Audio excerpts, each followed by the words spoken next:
Tô com uma lista de vídeo para postar para vocês, né, que eu tô devendo. Eu não esqueci, só os dias estão sido extremamente puxados. Eu peço a Deus para uma folguinha, um descanso. Sábado realmente é um dia assim que é uma bênção. Eu posso assim respirar fundo, às vezes até me pego, às vezes na assim, sabe quando você tá no com o teu cérebro que você sempre tem que estar fazendo alguma coisa, né? Cabeça de mulher não para. E aí, às vezes vem aquele pensamento, e daí eu penso assim: não, é sábado, eu posso descansar, tá tudo tranquilo, tá tudo bem. O que eu tinha que fazer, eu fiz. Agora é meu tempo aqui com o Senhor, é meu tempo para estudar, tá tudo certo, né? Então, respira, se acalma. Esse é o seu momento também, tá? Eu quero que vocês, enquanto vão fazendo esse estudo, vocês possam respirar fundo, tirar toda a ansiedade e entregar para o Senhor e que de fato o Espírito Santo possa estar visitando a casa de cada uma de vocês e que esse estudo aqui, gente, vocês possam ter o discernimento, tá bem? Lari, seja muito bem-vinda. Chega para nossa oração. Vou orar, tá bem? Obrigada, Senhor. Obrigada por mais um dia de vida. Obrigada por mais um encontro Bereanas, Pai. Te pedimos a tua presença, a presença dos seus anjos. Ensina-nos, Pai, a valorizar o nosso tempo, a de fato consagrar a Ti, Pai, cada minuto da nossa vida, cada decisão.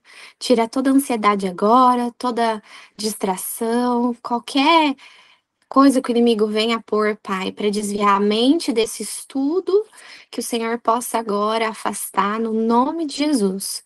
Traga uma atmosfera do céu, Pai. Em nome de Jesus, Pai, te pedimos que eu seja usada por Ti, que seja o Senhor falando e não eu. Em nome de Jesus. Amém. Bom, quem leu os capítulos, gente? Vocês tiveram aí 2 semanas para ler. Olha só. A Nick leu, gostei. Ana leu. Eu sei que a Aline leu também. Estou muito feliz. A Lari, vi coraçãozinho. Vocês têm um PDF, tá tudo muito completinho para vocês. Eu vou compartilhar aqui a minha tela, que a gente vai lembrar, assim, menos de 5 minutos que a gente falou na aula passada, só para a gente não ficar perdida, tá bom? Eu vou colocar aqui. A Pri leu também. Que bom, Pri. Tô bem feliz. Vocês, eu não sei se vocês conseguem perceber isso, mas toda vez que a gente estuda, a gente estuda antes de vir para a aula, a forma que a gente absorve, sabe? Como a gente se conecta com esse momento é totalmente diferente. Eu aposto que pelo menos alguma vez vocês já viram para a aula sem ter lido os capítulos e ficaram meio perdidas. Vai dizer que isso já não aconteceu. Infelizmente, né? E aí, quando a gente para estudar, lê antes, você fala, nossa, legal, nossa, eu tinha parado para pensar nisso. Às vezes vem um insight diferente, né? O Espírito Santo traz uma coisa que a gente não foi comentada aqui por mim, e você vem, soma. Então, assim, gente, faz toda a diferença. Olha, então, vocês estão vendo, eu, não, eu vou ter que fazer outro esqueminha aqui, porque eu gosto quando fica a tela cheia para vocês. E agora vamos ver. E do jeito que eu tava fazendo antes, não tava dando certo. Agora vai dar. Tá aparecendo? Não tô vendo. Iniciando, tá iniciando. Aí. Bom, meninas, a gente viu então, né, no outro estudo, no primeiro estudo do livro de Isaías, alguns pontos, né? A gente viu que o significado do nome de Isaías, alguém sabe me dizer? Sem ter a cola da tela aqui? Alguém lembra?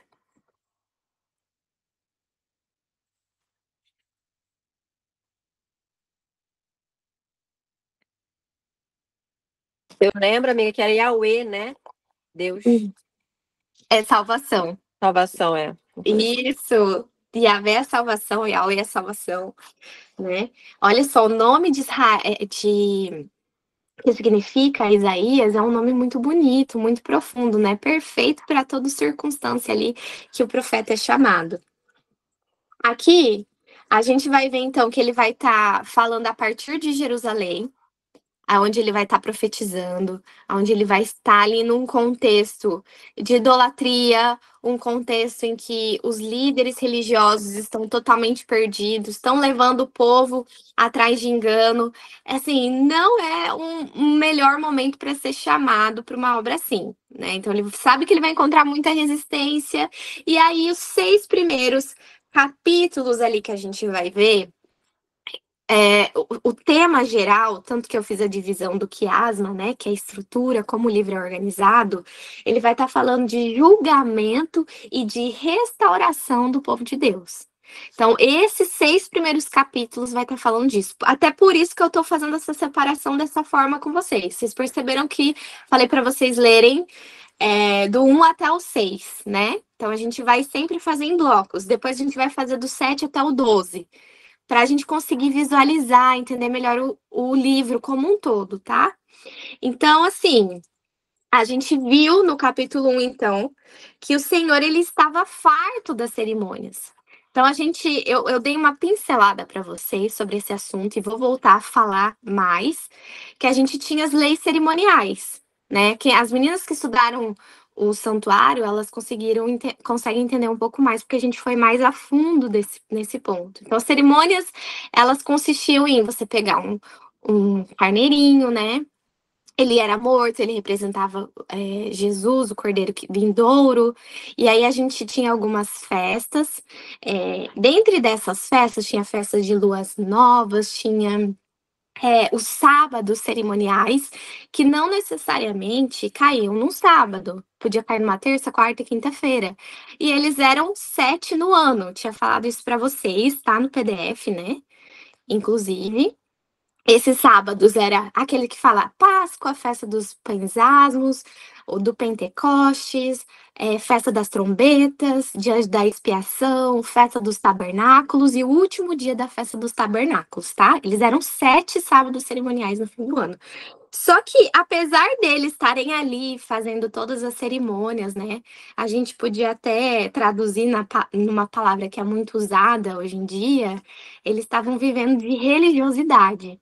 Porque eles iam lá, cumpriam, né, com as ordenanças, né, faziam as cerimônias todas muito lindas e pomposas, mas eles estavam deixando o principal de lado, que era a lei moral de Deus, né? Então, assim, eles estavam seguindo após ídolos, eles estavam vivendo em desobediência, eles estavam vivendo em pecado. A palavra de Deus vai nos falar que pecado é a transgressão da lei. Então, se não vai ter uma lei, não tem como a gente saber o que é pecado. Por isso que o Senhor dá a lei não como uma forma de salvação, mas como um espelho, para que quando eu olho, eu saiba identificar o que está errado na minha vida, né? O que eu devo fazer, o que eu não devo fazer. A salvação, ela vai vir de Jesus. Então, assim, o Senhor, ele começa a chamar a atenção do povo. Olha, eu tô cansado dessas ofertas de vocês. Tô cansado dessas cerimônias. Eu não me agrado com a morte, com esse tipo de cerimônias, esse tipo de rituais. Eu tô cansado disso. Ele vai chamar o povo para o que realmente importa. E aí, um verso que eu gostaria de destacar para vocês, só para lembrar que eu vou dar um ponto aqui para a gente continuar o nosso estudo de hoje. Ele vai falar assim: olha, Isaías 9:11. Aqui. Ele diz assim: se o Senhor dos Exércitos não nos deixar algum remanescente, já como Sodoma seríamos, e semelhantes a Gomorra. Ouvi a palavra do Senhor, vós, príncipes de Sodoma, prestai ouvidos à lei de nosso Deus, vós, ó povo de Gomorra. De que me serve a mim a multidão de vossos sacrifícios, diz o Senhor? Eu já estou farto dos holocaustos de carneiros e da gordura de animais nédios, e não fogo com sangue de bezerros. nem de cordeiros e nem de bodes. Então o Senhor dá uma advertência forte para o povo. Eu tô farto disso. E o Senhor fala assim: olha, se não tivesse um remanescente. E agora, meninas, eu vou dar uma tarefa para vocês. Vocês estão com o caderninho, estão com alguma coisa aí perto. Eu quero que vocês façam uma página, assim como eu tô com o meu caderninho aqui, ó. E eu quero que vocês colocam essa página.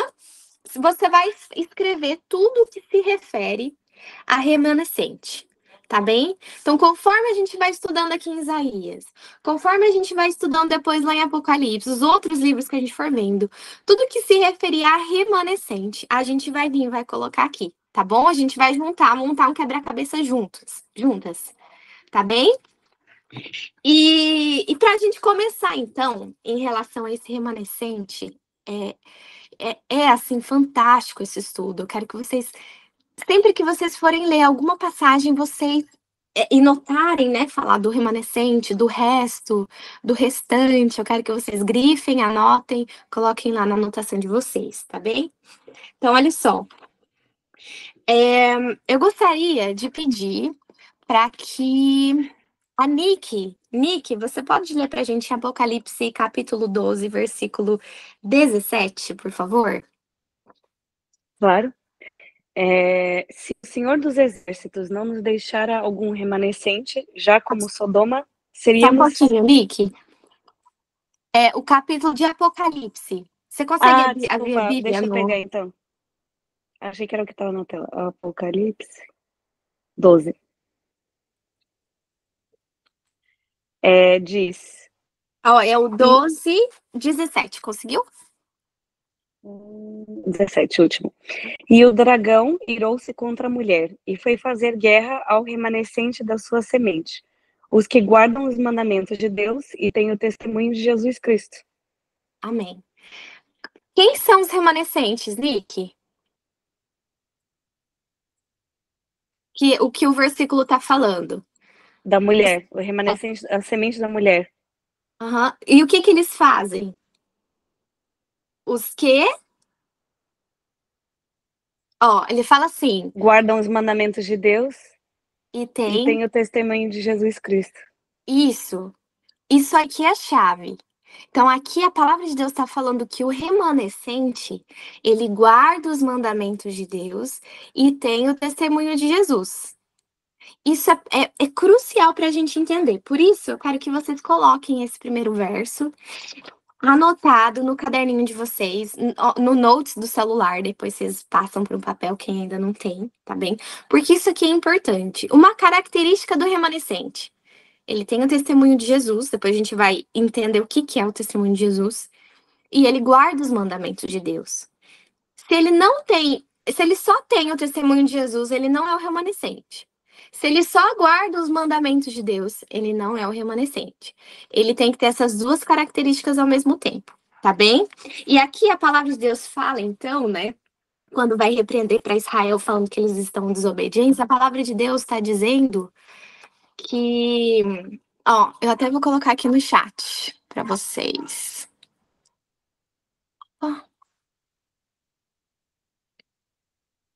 É Ai. Vou falar, na verdade. Apocalipse capítulo 12, verso 17. Para quem quiser anotar. 12, verso 17.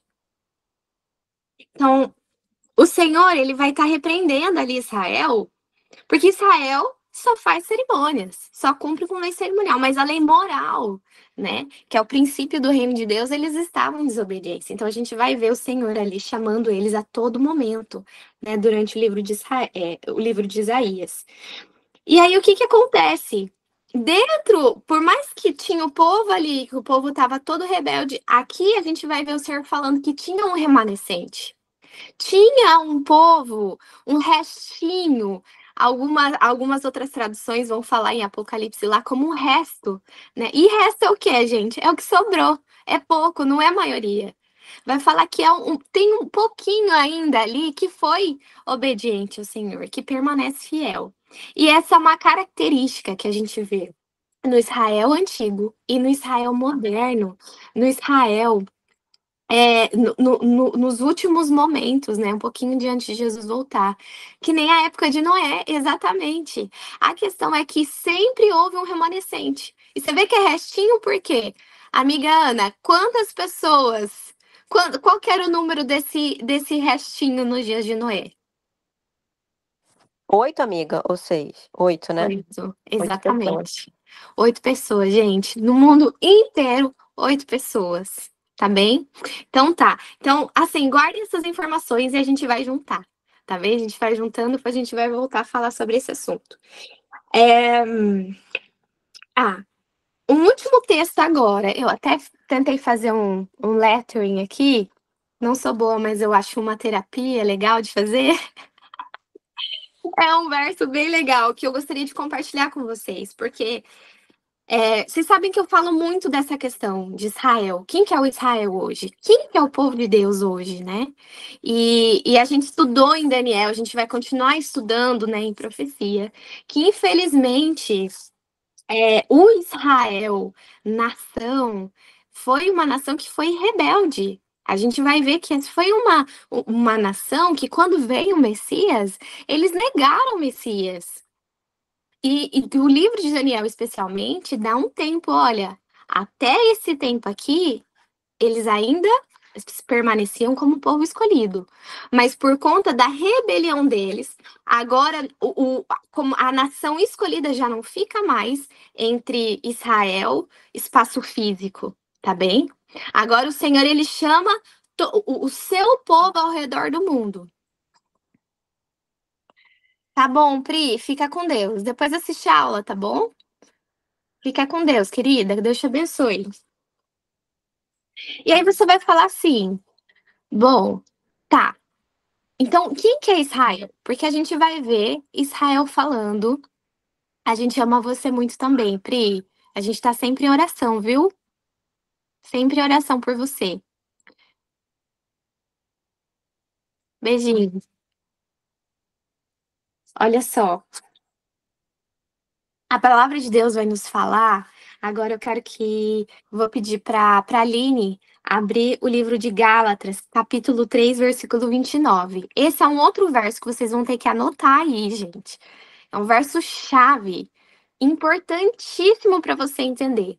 Porque quando você vê as promessas lá para um Israel, lembra-se que essa promessa Deus está dedicando para você também. E tem promessas que são condicionais. Tem promessas que não é condicional. Você já ouviu falar disso? Tem promessas que vão acontecer, independente se você for obediente ou não. Independente se você for obediente ou não, a promessa de que Jesus vai voltar, isso vai acontecer. Agora, existe uma promessa condicional. Existem promessas na nossa vida que não se cumprem, por quê? Por decisão nossa. Se a gente escolher ser rebelde, se a gente escolher não servir ao Senhor, algumas bênçãos não vão se cumprir na nossa vida, né? Então, assim, a gente precisa ter esse entendimento, assim como quando a gente vai estudando aqui o livro de Isaías. Aline, você encontrou Gálatas 3:29? Sim, Pode ler pra gente? se vocês são de Cristo, são descendências de Abraão e herdeiros segundo a promessa. Então, você e eu, será que a gente pode ser parte desse remanescente? Podemos ou não podemos? A palavra de Deus fala que se sois de Cristo, você também é descendência de Abraão. Mas aqui você tá vendo que você não precisa nascer em Israel. Você não precisa ter uma descendência de sangue, vir de uma linhagem judia para ser descendência, receber essa promessa. Basta você crer em Cristo. Se você é de Cristo, você é descendência de Abraão e herdeiro segundo a promessa. Então, por que eu estou trazendo esse ponto aqui, destacando um pouco mais? Até tirei um tempinho a mais da aula para a gente falar do remanescente. Porque o remanescente, a gente precisa entender quem é, o que fazem. Até lembra quando tinha o. Eu acho que era na sexta-feira, não era Fantástico. Era um programa que tinha na Globo que falava assim: o que fazem, o que Globo comem. Repórter. Globo Repórter, onde habitam. É mais De ou onde menos. É mais ou menos isso que a gente tem que entender do remanescente. Porque o remanescente é aquele que permanece, mesmo sendo o restinho, e especialmente pouco antes da volta de Jesus. Esse remanescente vai ser aquele povo que vai estar representando Jesus Cristo, mesmo que muitos poucos, eles vão se permanecer fiéis, mesmo sobre perseguição, mesmo sobre sofrimentos, mesmo sobre lutas, eles vão se permanecer fiéis diante do Senhor. Que honra testemunhar o caráter de Jesus no momento de pior condição da história da Terra. Vocês já pararam para pensar nisso? A degeneração do caráter, da moral, dos princípios humanos. Na última geração, a gente já vê isso, como que o homem está corrompido. E aí você vai olhar e vai ter um remanescente, um restinho, que não vai ter sido corrompido. Eles vão estar representando o caráter de Jesus. E Jesus ele vai falar assim: eu vou voltar, porque eu tenho um povo lá que é meu. Amém? Então, olha só, a gente vai continuar agora os nossos estudos para o capítulo 2 de Isaías, tá?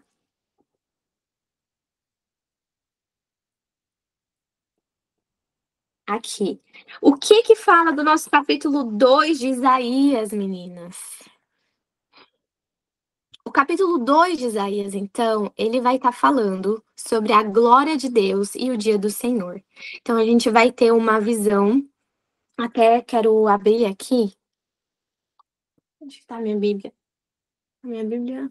Deixa eu só pegar minha Bíblia aqui rapidinho.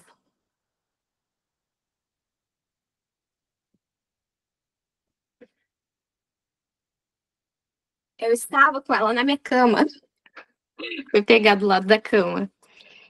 Porque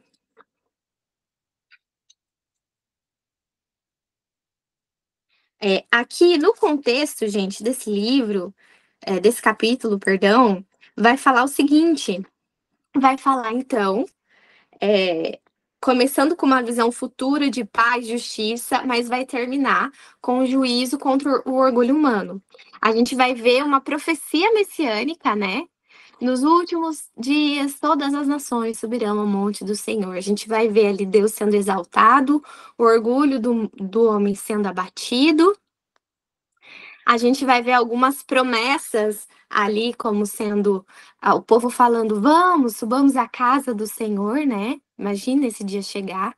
Tem um estudo que é muito lindo, que é o que seria de Israel, de fato, se eles não tivessem abandonado o Senhor. Vocês imaginam qual que é o impacto? Eu falei disso no estudo passado. Qual que é o impacto que tem de uma família que serve ao Senhor? Uma família, uma casa. Agora você imagina o impacto de uma nação inteira que louva o Senhor. Então, Isaías dá vários ali amostras para a gente do que seria de fato. Porém, como eles deixaram o Senhor, a casa deles ficou vazia. E agora isso aqui não vai se cumprir com Israel literal, mas vai se cumprir com Israel espiritual, tá bem? Então, o Senhor vai voltar. A nova Jerusalém, em Apocalipse, não lembro qual que é o capítulo agora, mas ela diz assim que a nova Jerusalém, João vê ela como uma noiva adornada, que ela descia do céu e ela vai se estabelecer na terra, então. A terra vai ser ali o centro, né? Então, assim, Deus vai fazer novas todas as coisas. Ele vai ter uma nova Jerusalém. Às vezes a gente fica lendo Jerusalém, a gente conecta com Jerusalém que tá lá naquele lugarzinho do planeta. Não, a palavra de Deus fala que vai ter a nova Jerusalém descendo como uma noiva adornada para o seu esposo, né? Olha o que carinho que o Senhor se refere. Então, aqui no capítulo 2, em resumo, ele vai falar de novo de bênçãos condicionais. Vai falar, né, que...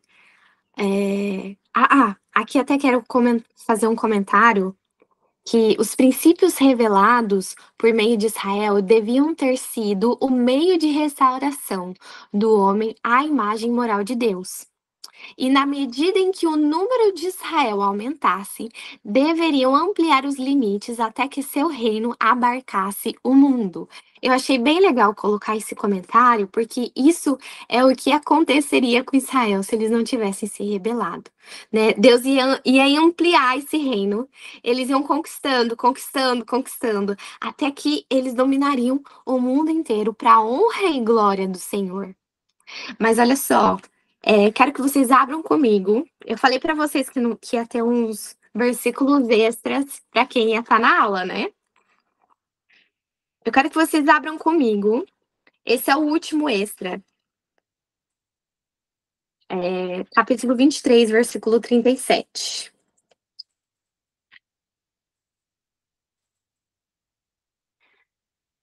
Ana, pode ler pra gente? Mateus 23, 37.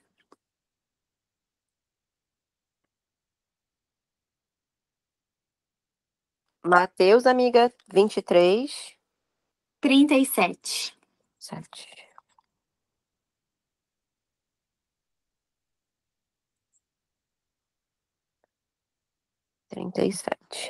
Jerusalém, Jerusalém, que matas os profetas e apedreja os que te são enviados. Quantas vezes quis eu ajuntar os teus filhos, como a galinha junta os seus pintos debaixo das asas, e tu não quiseste. Pode ler o próximo, o 38 também. Eis que a vossa casa vos é deixada deserta. E a gente Porque eu vos digo que desde agora me não vereis mais, até que digas, bendito o que vem em nome do Senhor. Amém, obrigada. Esse texto aqui é fortíssimo, gente. É fortíssimo. A gente vê ao longo da história do povo de Israel, toda vez o povo rebelde, teimoso, o Senhor vai lá, se arrependam. O Senhor vai lá, manda os profetas vão com a mensagem, se arrependam. E quantas vezes a gente vê os profetas sendo mortos? Quantas vezes a gente vê aquele que foi enviado, o restinho, sendo maltratado e desprezado pela nação? Quantas vezes, e não foi poucas? Quantas vezes eles foram chamados ao arrependimento? O Senhor, com misericórdia, perdoava eles quando eles se arrependiam. Mas passava mais um tempo, né? Conforme a liderança, você vê muito forte isso. Quando uma liderança era corrupta, o povo se corrompia atrás do líder corrupto.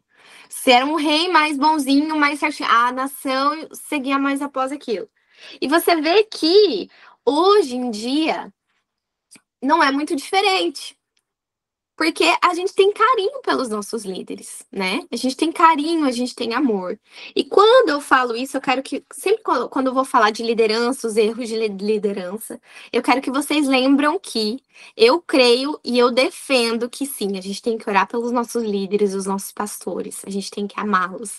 Existe sim verdadeiros servos do Senhor, fazendo o trabalho, cumprindo com o chamado que tem que fazer, da forma correta, com o coração totalmente entregue ao Senhor. Mas aqui a gente vai falar algumas vezes sobre a liderança que abandonou o dever que eles tinham, tá bem? E que agora passou a fazer o quê? A enganar o povo, a levar o povo atrás de idolatria, a perverter a palavra de Deus. Então aqui a gente vai estar falando nisso, mas não se esquecendo que ainda assim tem aqueles que não dobraram o joelho a Baal, tá bem? Então olha só, esse texto eu acho muito forte de Mateus, porque ele vai falar assim, né? Jerusalém, Jerusalém, que mata os profetas, que apedreja os que te são enviados. Quantas vezes quis eu ajuntar os teus filhos como uma galinha ajunta os pintinhos debaixo da asa, e você não quis. Você não quis. Eu fiz de tudo, mas você não quis. E agora o Senhor força Israel a ser diferente? Não, gente. O Senhor, ele não faz isso. Sabe por quê? Porque o Senhor, ele deu liberdade de escolha. Ele deu liberdade de escolha para mim e para você. Ele deu liberdade de escolha para Israel. E Israel, o próprio Jesus aqui diz que eles não quiseram. tá bem? Mas o Senhor ainda tem um remanescente. Você quer ser uma remanescente? Você quer estar entre esse povo, esse restinho, e guarda os mandamentos do Senhor. E tem o testemunho de Jesus. Então a gente precisa estar com o joelho dobrado no chão. A gente precisa, estudar a palavra do Senhor. Derrubar todos os altares do nosso coração. Quando a gente estudar isso tudo aqui de Isaías, a gente não ficar só pensando, é para fulano, é para ciclano. Não, isso daqui é para mim. Eu preciso me arrepender. Eu preciso me render ao Senhor. E permitir, então, que o Senhor venha e faça a boa obra em nós. Amém? Então, a gente vai continuar aqui no capítulo 3 de Isaías, que vai falar, então, do julgamento sobre Jerusalém e Judá, tá? Gente, lembrando que isso aqui...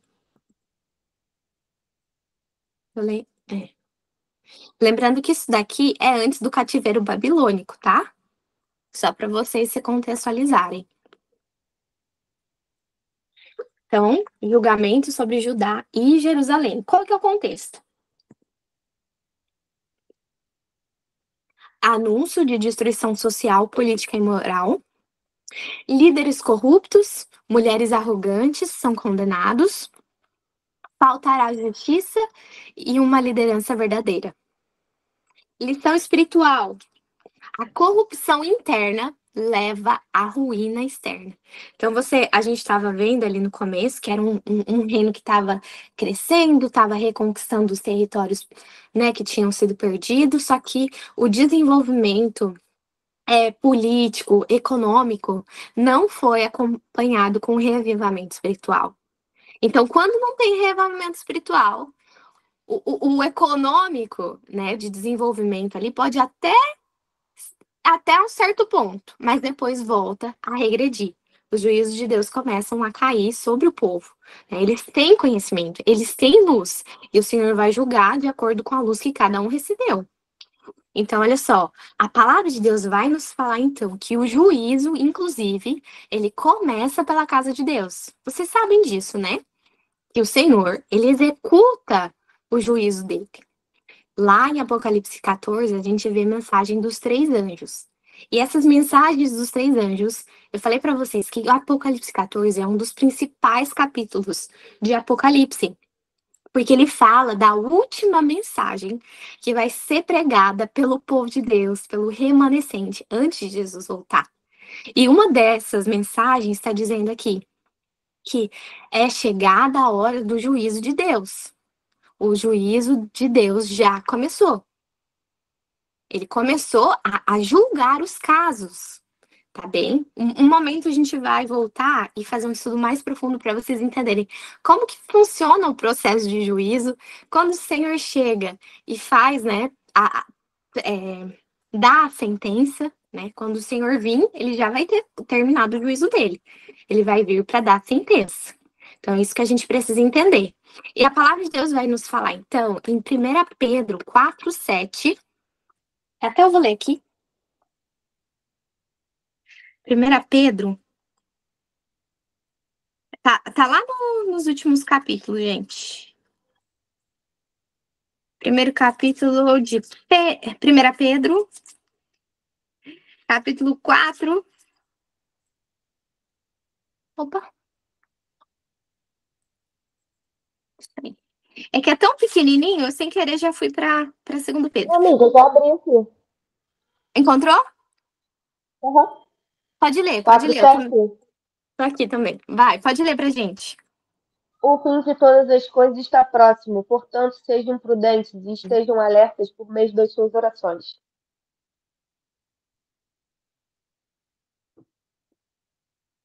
Qual que é a tradução que você leu? A NVI, quer que eu pegue aqui em James? Olha o ponto. Pegamos no pulo. Pegamos no pulo. Vou pegar o King Lê na James. NVI e lê na King James.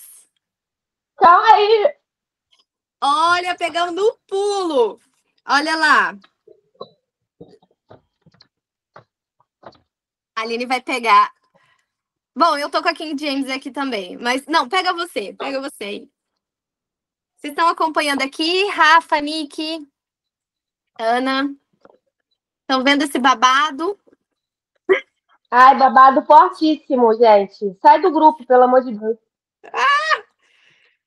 Gente, a parte mais Primeiro, importante do capítulo foi tirado do verso. primeiro já exclui a Ana, que ela tem que ser excluída mesmo. 4, 7, já peguei. Vá, 17, né? Mas é 7, né? 17, amiga. Que 17, amiga? 1 Pedro 4, 7. Não, 1 Pedro 4,17. Então eu li errado, gata. Ah,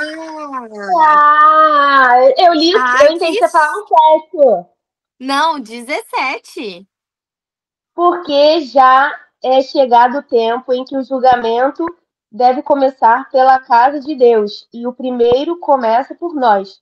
Qual será o fim daqueles que obedecem o evangelho de Deus? Que não Amiga, eu li obedecem o 4, evangelho 7. de Deus. Que não obedece. Eu li 4, 7. Eu juro que eu entendi você falando 4, 7. Ah, tá bom então, gente. Mas eu não, eu fiquei pensando ela tá com a NVI, porque a NVI ela tem muito dessas. Não, É, olha como é que tá a NVI.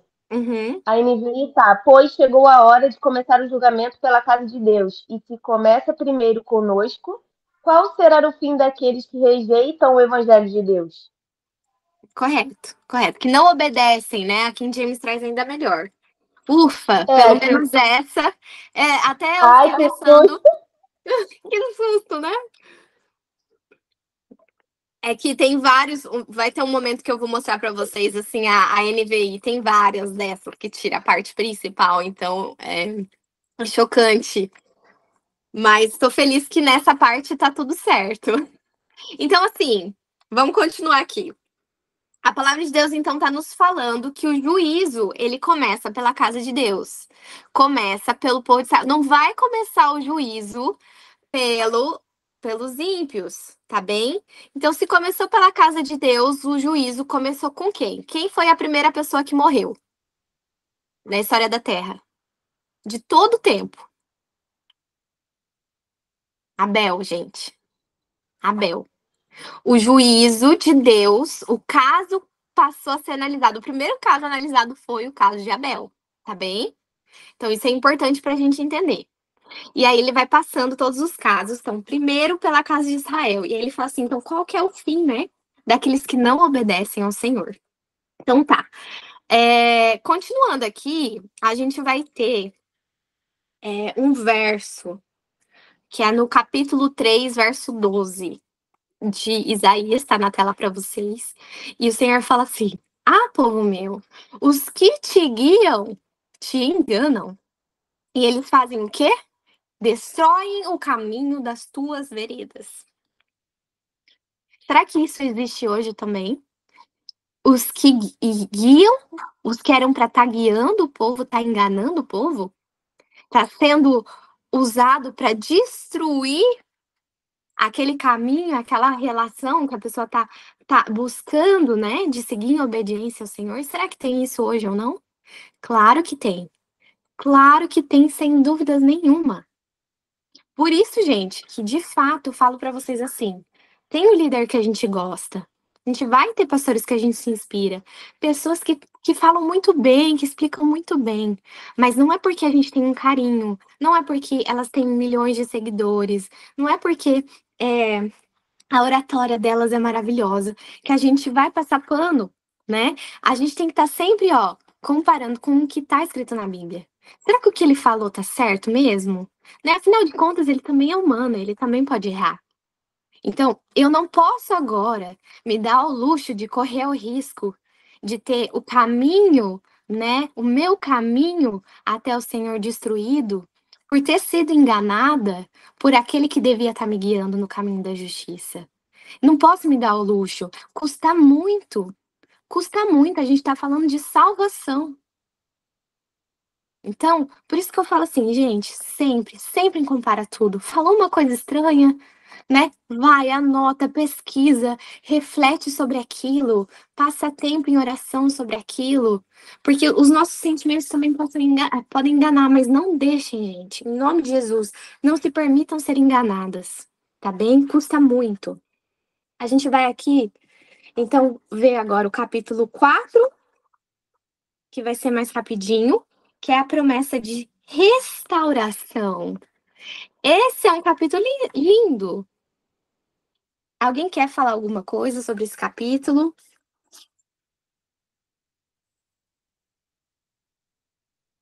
É o renovo do Senhor, né? Que até vou ler aqui para vocês.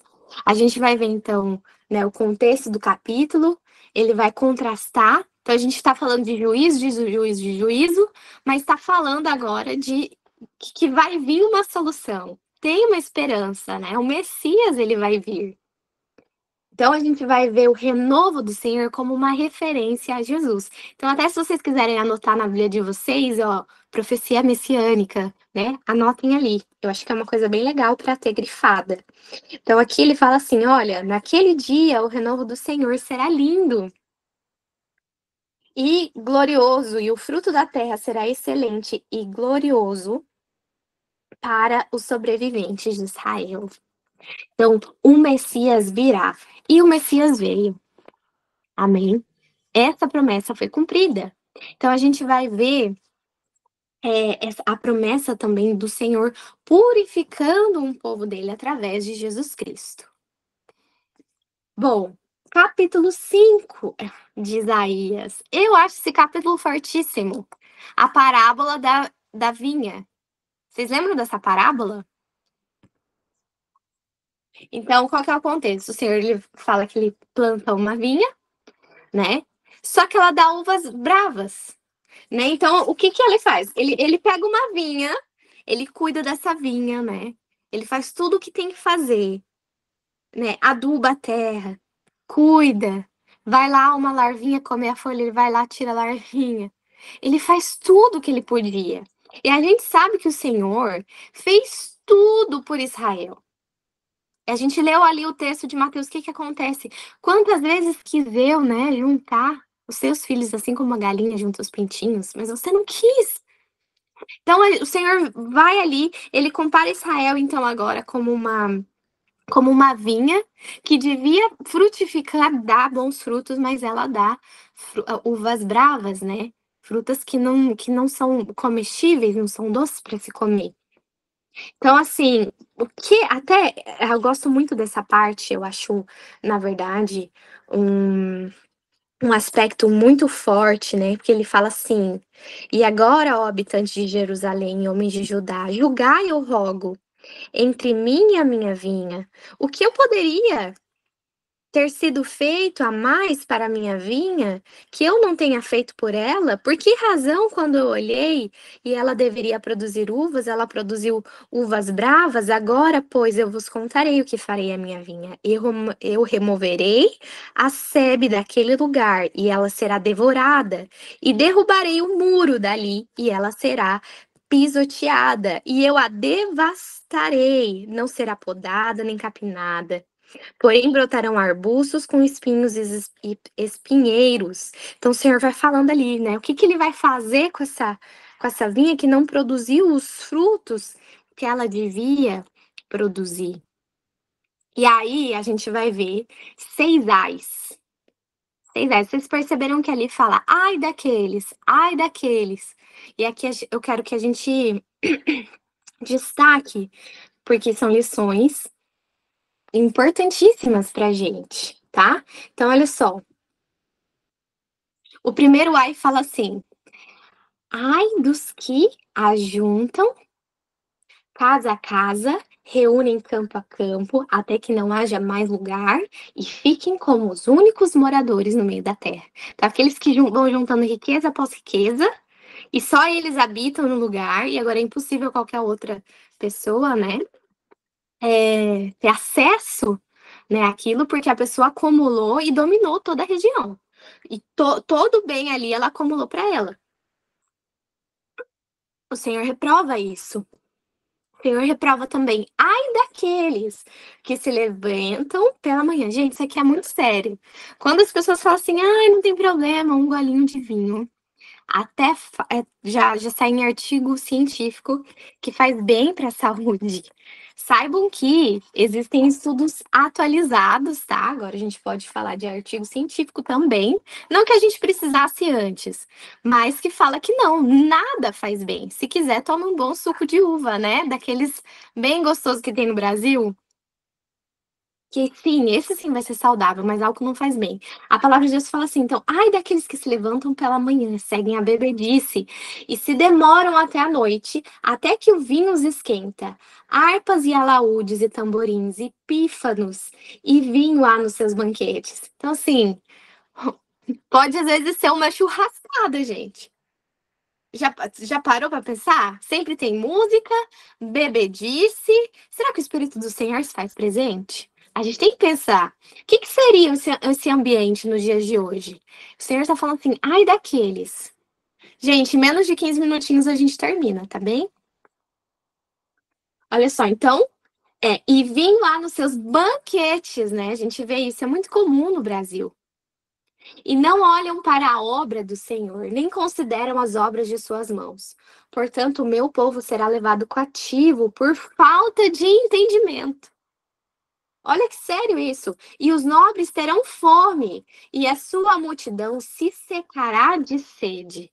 Aqui pode ser no contexto de alimento mesmo, mas também na questão do alimento espiritual.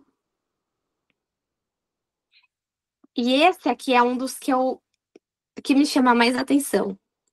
Ai daqueles que chamam ao mal, chamam bem. Ó, perdão, vou começar de novo. Ai dos que ao mal chamam bem e ao bem mal, que fazem da escuridade luz e da luz escuridade, que fazem amargo doce e do doce o amargo. Gente, o que isso significa? Isso aqui é muito sério. A palavra de Deus fala: o meu povo perece por falta de conhecimento. Às vezes, por falta de conhecimento, a gente pode ser tentado a cair no erro. Às vezes, uma pessoa está pregando uma mensagem que é do Senhor e a gente falar que aquilo está procedendo do mal, que aquilo está procedendo do maligno. E o Senhor, ele condena tal coisa. Ele condena a gente chamar de mal aquilo que é bom e chamar de bom aquilo que é mal. Hoje, a gente vê muito isso também na sociedade, de chamar o mal de bem, né? Olha quanta coisa que a gente tem. Eu poderia citar uma lista, né? Aqui de exemplos. Isso é muito sério, mas especialmente quando a gente trata de assuntos bíblicos. Ai daqueles que chamam o bem de mal. Ai daqueles. Aí aqui vai continuar aqui falando que ai dos que são sábios aos seus próprios olhos e prudentes diante de si mesmos. Ai dos que são poderosos para beber vinho e homens forçosos para misturar bebida forte. Ai do que se justificam o ímpio por presentes e ao justo negam a justiça. Pelo que como a língua de fogo consome a estopa e a palha se desfaz pela chama, assim será a sua raiz como podridão e a sua flor se esvaecerá como pó. Porquanto fizeram o quê? Rejeitaram a lei do Senhor dos Exércitos e desprezaram a palavra do Santo de Israel. Pelo que se acendeu a ira do Senhor contra o seu povo, e estendeu a mão contra ele e o feriu. E as montanhas tremeram, e os cadáveres eram como monturo no meio das ruas. Com tudo isso, não tornou atrás a sua ira, mas ainda está alçada a sua mão, né? Então, olha só, gente, aqui eu falei para vocês, o povo, eles estavam em obediência das cerimônias, mas eles não estavam seguindo a lei do Senhor. Eu estava falando aqui de uma lei moral, né? Uma lei que tem que ser escrita no nosso coração, né? E ser escrita no nosso coração, na nossa mente, no nosso entendimento, significa o quê? Um caráter transformado, uma vida santificada, entende? O Senhor não quer que você só vá no culto. E o culto é importante, sim. Adorar o Senhor é importante, sim. Só que se você for com um coração de desobediência, não vai ser o ritual de você ir para o culto todo dia, não vai ser você cantar que vai transformar e vai santificar a sua vida. Né? A gente é santificado através da obediência. Então, isso aqui o Senhor está repreendendo o povo, que eles rejeitaram a lei do Senhor. Lembra que eu falei para vocês? O remanescente, ele fazia o quê? Ele guarda a lei do Senhor, os mandamentos do Senhor.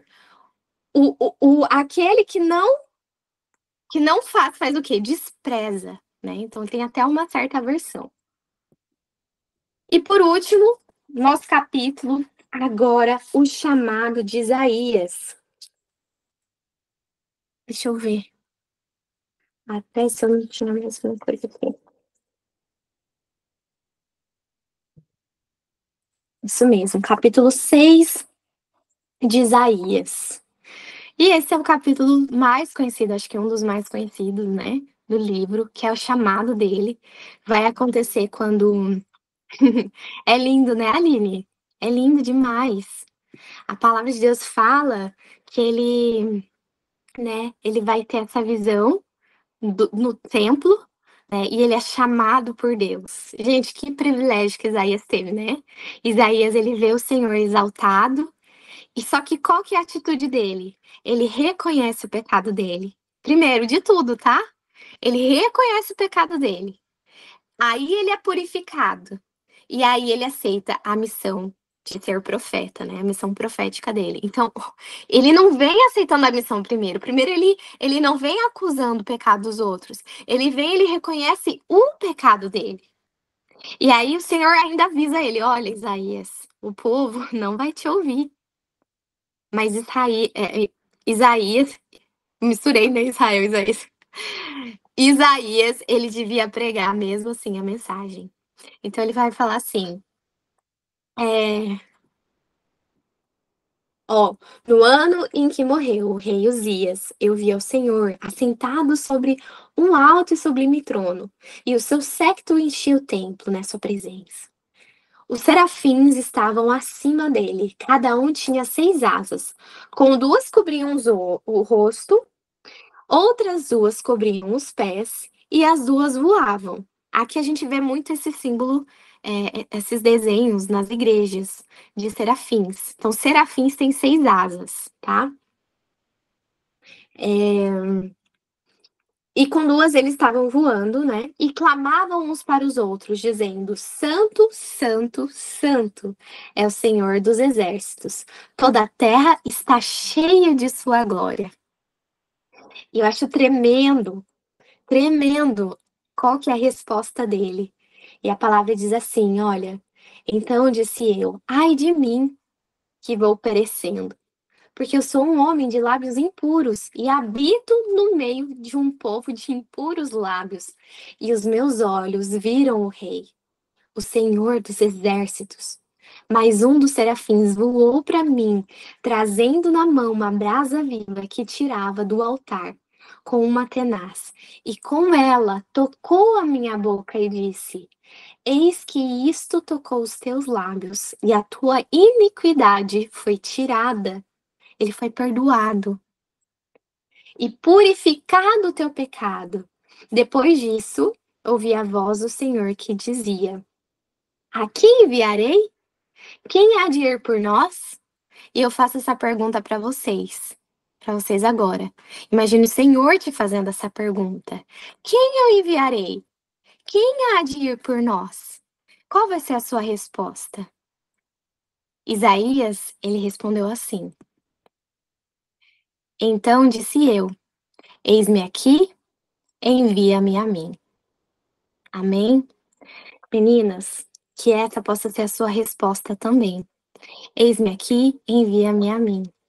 A minha oração é que cada uma aqui possa fazer parte do remanescente, aquele que vai estar de pé quando Jesus voltar, aquele que vai estar de pé, né, defendendo as verdades bíblicas, que vai estar apegada, vai ter um amor pela verdade. A palavra de Deus fala que o Senhor vai mandar uma operação, quando fala muitas vezes em mandar, quer dizer que o Senhor vai permitir que haja a operação do erro, né, do engano, para todos aqueles que não tiveram amor pela verdade. Então, que a verdade, o amor por ela, seja, gente, tão grande no nosso coração, que a gente não seja enganada, não sejamos levadas, mas que a gente esteja aqui cumprindo o chamado, assim como Isaías, ele cumpriu com o chamado dele, ele cumpriu com o propósito dele, ele foi fiel, que eu e você a gente possa ser fiel também, no nosso chamado, no momento que a gente está, no lugar que a gente está. Amém? Vou fazer uma oração, tá bem? Querido Pai, em nome de Jesus, estamos aqui. Peço pela vida de cada uma das meninas, que o Senhor nos dê amor pela tua verdade, amor pelo teu chamado, Pai. Nos use, envia-nos, ó Pai. Nos transforme o coração. Mas antes de Isaías ser chamado, Pai, ele entendeu que ele era pecador. Ele entendeu, Pai, que ele era falho, que os lábios dele eram impuros, que a gente possa ter esse discernimento, Pai, do nosso pecado, dos nossos erros, Pai, e que a gente possa, assim como Isaías, recorrer até o teu trono, Pai, pedindo perdão, e que a gente possa também, assim como aquela pedrinha tocou nos lábios de Isaías, purificando, Pai, que assim a gente também possa ter os nossos lábios purificados, a nossa mente, Pai, a nossa vida, o nosso coração. Eu peço o nome santo e poderoso de Jesus, Pai. E assim eu represento também as bereanas, respondendo essa palavra.